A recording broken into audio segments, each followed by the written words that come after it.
My dear students and the viewers who are watching the video, everyone welcome back to my new lessons. Hope if you enjoy the video from the beginning to the ending, you will be benefited a lot. That's why without any delay, let's get started. HSC English question number 3, topic phrase words. What is the topics of our today's lessons? Guys, you have got it. Topics phrase words. HSC English question number 3, our topics is phrase words. I have just designed the topics on the board so that all of you can realize the phrase words very clearly, simply and easily. Okay, let's look it at a glance. The first one is it or there. অর্থ কি বন্ধুরা? ইট অর্থ এটি, দেয়ার অর্থ সেখানে। কিন্তু praise ওয়ার্ডে কি আসলে ইটের অর্থ ইহা, দেয়ারের অর্থ কি সেখানে? No, not, never. হিয়ার প্রিয় শিক্ষার্থীবৃন্দু লক্ষ্য করো, বি অ্যাটেনশন প্লিজ। কোনো বাক্যে যদি আমাদের সাবজেক্ট সাইলেন্ট থাকে, অনির্দিষ্ট থাকে, সেক্ষেত্রে আমাদেরকে ইট এবং দেয়ার ব্যবহার করতে হয়।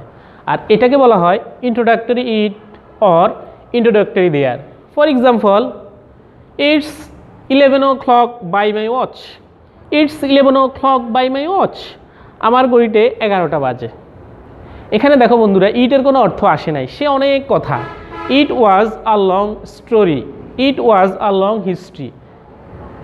তোমরা নিশ্চয়ই লক্ষ্য করেছ এই বাক্যেও ইটের অর্থটা আসে নাই।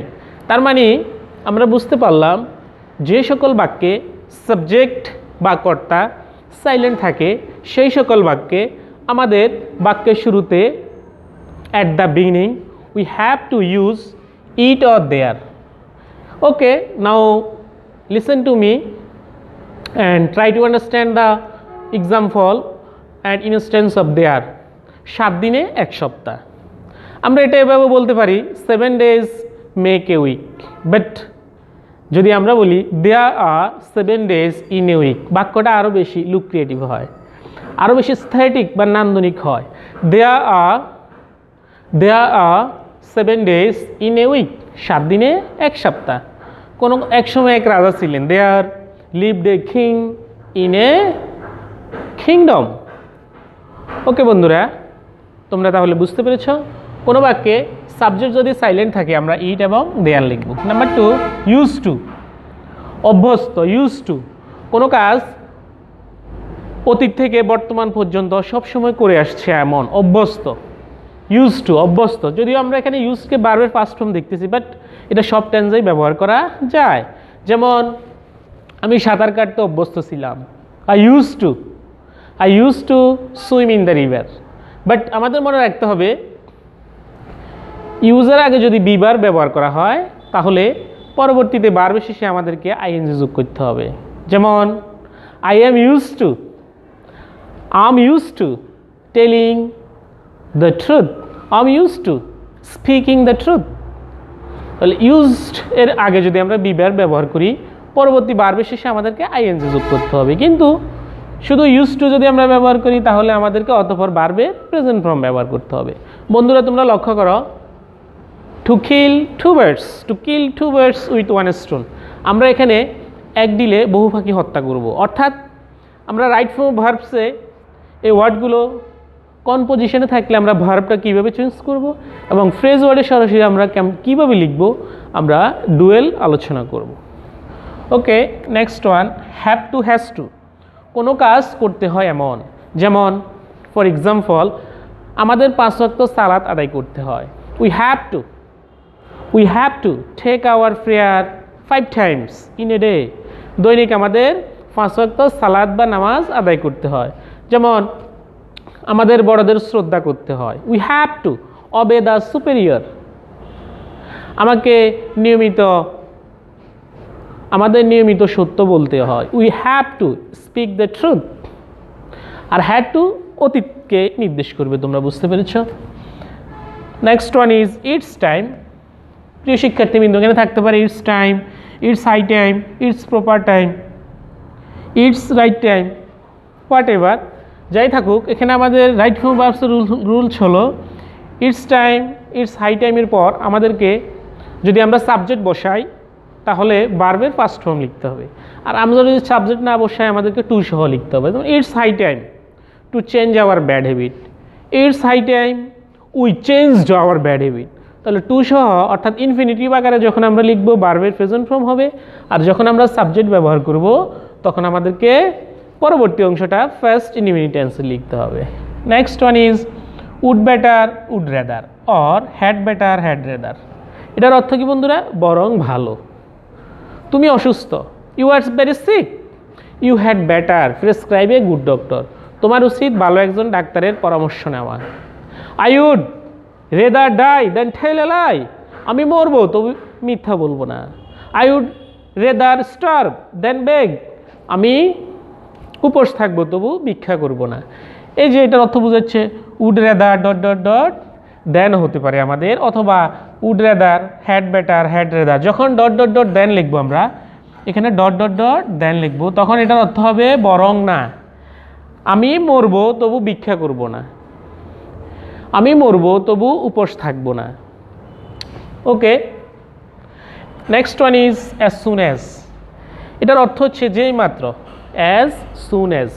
আমাদের সূত্র হচ্ছে অ্যাজ সুন অ্যাজ যুক্ত বাক্যের, অ্যাজ সুন অ্যাজ যুক্ত বাক্যের প্রথম অংশ ফার্স্ট ইনডিফিনিট টেন্সে লিখতে হবে এবং দ্বিতীয় অংশ ফার্স্ট ইনডিফিনিট টেন্সে লিখতে হবে। অ্যাজ সুন অ্যাজ যুক্ত বাক্যের, এজ সুন এজ যুক্ত বাক্যের প্রথম অংশ আমরা ফার্স্ট ইনডিফিনিট টেন্সে লিখব, দ্বিতীয় অংশ আমাদেরকে ফার্স্ট ইনডিফিনিট টেন্সে লিখতে হবে। এটার অর্থ হচ্ছে কি? যেই মাত্র, as soon as the teacher entered the classroom the students stood up. শিক্ষক শ্রেণীকক্ষে প্রবেশ করতে না করতে শিক্ষার্থীরা দাঁড়িয়ে গেল। লক্ষ্য করো বন্ধুরা, অ্যাজ সুন অ্যাজ এটা হচ্ছে আমাদের পজিটিভ সেন্টেন্স, অর্থাৎ অ্যাফার্মেটিভ সেন্টেন্স। যখন আমরা এটাকে নেগেটিভে ইউজ করব আমরা 8 নাম্বারটা লিখব। 6 হচ্ছে আমাদের অ্যাফার্মেটিভ সেন্টেন্সে দুই দিকের অংশই ফার্স্ট ইনডিফিনিট টেন্স হবে, কিন্তু 8 নাম্বারে বলা হচ্ছে অ্যাজ সুন অ্যাজ যুক্ত বাক্যকে যখন আমরা নেগেটিভে নিব তখন আমরা লিখব বাক্যটা শুরুতে no sooner had dot dot dot then, অথবা hardly had dot dot dot when, অথবা scarcely had dot dot dot before. তখন এখানে একটা সূত্র দাঁড়ায়, প্রথম অংশ আমাদের লিখতে হবে ফার্স্ট পারফেক্ট টেন্স এবং পরবর্তী অংশ লিখতে হবে আমাদেরকে first indefinite tense. I repeat please, এই বাক্যে no sooner had dot dot than, hardly had dot dot dot when, scarcely had dot dot dot before যুক্ত বাক্যের প্রথম অংশ ফার্স্ট পারফেক্ট টেন্স লিখতে হবে, দ্বিতীয় অংশ হবে ফার্স্ট ইনডিফিনিট টেন্স। এখন লক্ষ্য করো, তোমার প্রশ্ন হতে পারে আমরা তো পড়েছি সাবজেক্টের পর, এখন ধরো আমরা এখানে সাবজেক্ট লিখতেছি উই, তাহলে উই হ্যাড হওয়ার কথা, হ্যাড উই কেন হলো? Yes, this is the very unique question, this is a unique question. এখানে উই তো আগে আসার কথা, পরে কেন গেল? ইয়েস, এটাকে ইংরেজিতে বলা হয় ইনভার্সন। ইনভার্সন মানে বিপরীত হয়ে যাওয়া, উল্টে যাওয়া, আগেরটা পরে চলে যাওয়া, পরেরটা আগে চলে যাওয়া, এটাকে ইনভার্সন বলা হয়।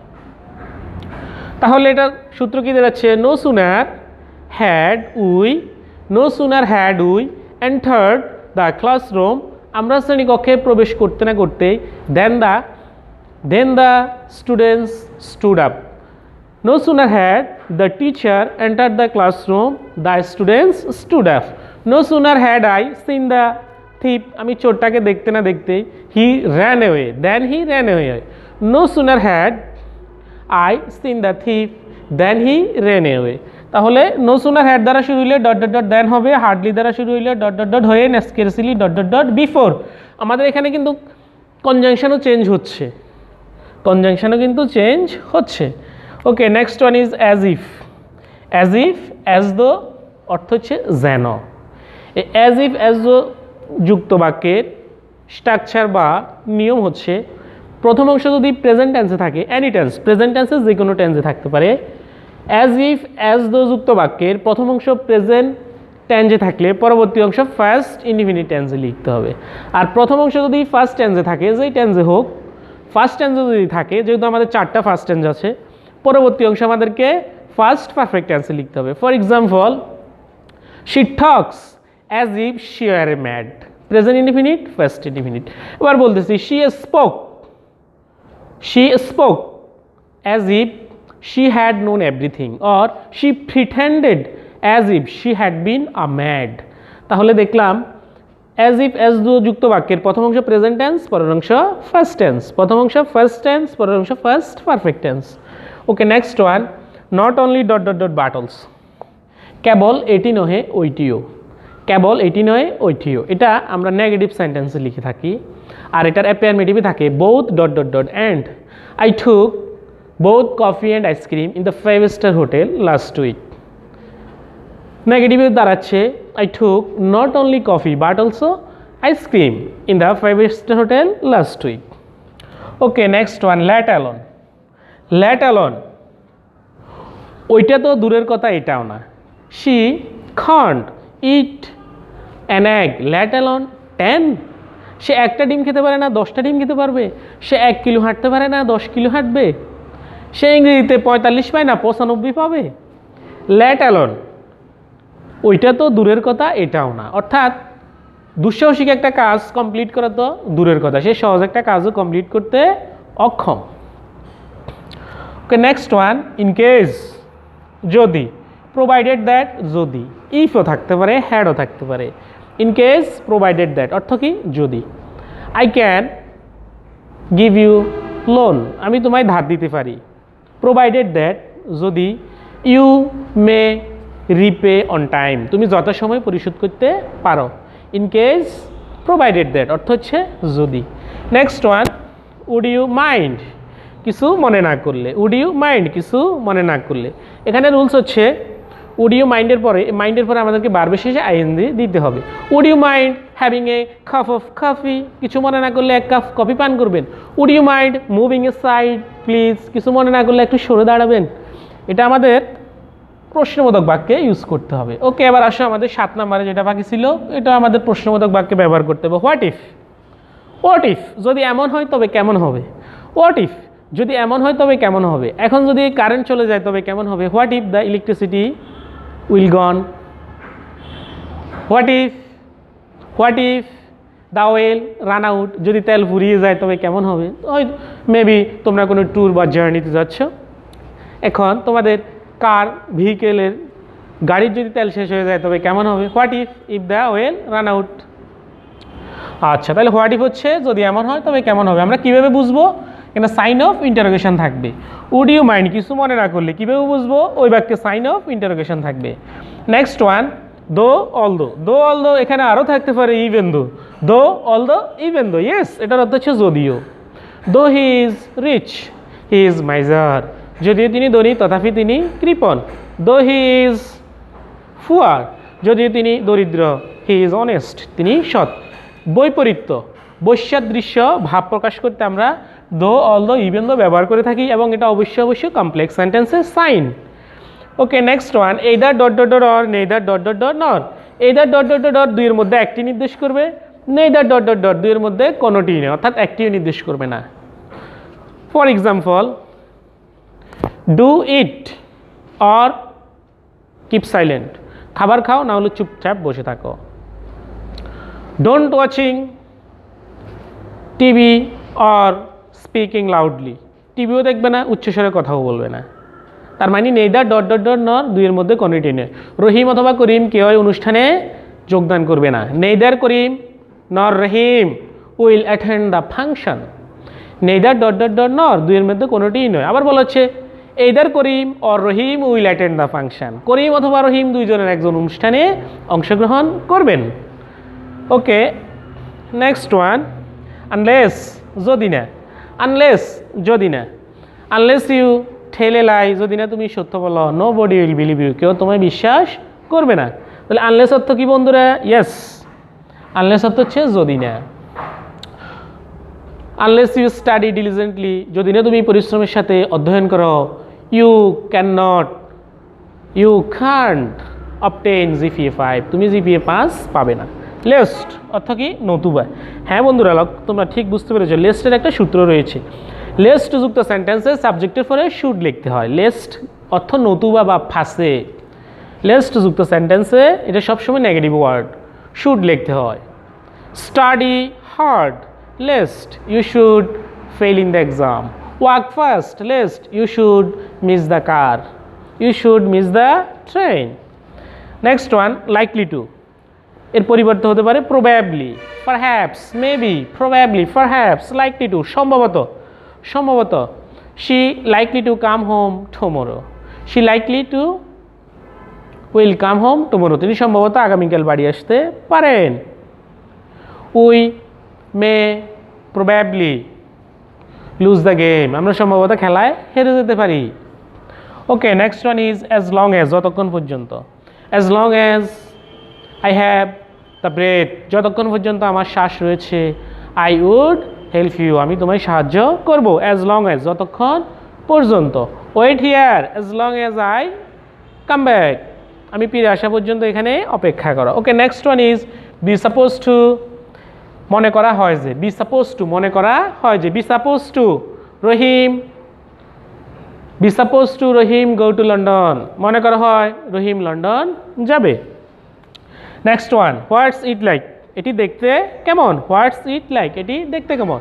হোয়াটস the dinosaur look like, what's the dinosaur it like, dinosaur দেখতে কেমন। হোয়াটস ইট লাইক এর যেই অর্থ, what does dot dot dot look like এর একই অর্থ। হোয়াটস ইট লাইক এর যেই অর্থ, what does dot dot dot look like এর একই অর্থ। এটার অর্থ কি বন্ধুরা? দেখতে কেমন। ডাইনোসর দেখতে কেমন, হাতি দেখতে কেমন, উল্কা বা গ্লাক্সি ছায়াপথ দেখতে কেমন। What does the galaxy look like, ছায়াপথ দেখতে কেমন। ওকে প্রিয় শিক্ষার্থী বন্ধুরা, তোমরা লক্ষ্য করো আমাদের what's it like, what does dot dot dot look like, would you mind, what if, এই চারটা আমাদের কোনো বাক্যের শেষে যদি at the end of the sentence if we notice sign of interrogation, we can easily guess there would be use what if, or what does dot dot dot look like, or what's it like, or would you mind. My dear guys, আমরা এখানে যেই 21টি phrase word আলোচনা করেছি, এই 21টি হচ্ছে আমাদের prime phrase ওয়ার্ডস, অর্থাৎ আমাদের পরীক্ষায় 21টি থেকে বেশি আসে। পরীক্ষায় বক্সের মধ্যে আমাদের 10টা ওয়ার্ড দেওয়া থাকবে, আমরা নিচে গ্যাপের লাইনগুলো কম্প্রিহেনশন করে রিয়েলাইজ করে পড়ে এই ফ্রেজ ওয়ার্ডগুলা লিখব। Hope you have enjoyed a lot the videos which I have just delineated and described, narrated in the whiteboard. So don't delay, memorize the words at any cost. So if you want to cut a wonderful figure in the examination, all of you should take English with a challenge, otherwise you will lag behind. So be positive, be attentive, be regular with your English and practice more and more. All of you can trust me. If you memorize the words, you will understand better the another topics, that means right form of verbs. So to realize the topics, right form of verbs, all of you should get by heart the words at any cost. We are going to meet another lesson. Till then, take care. Assalamu alaikum.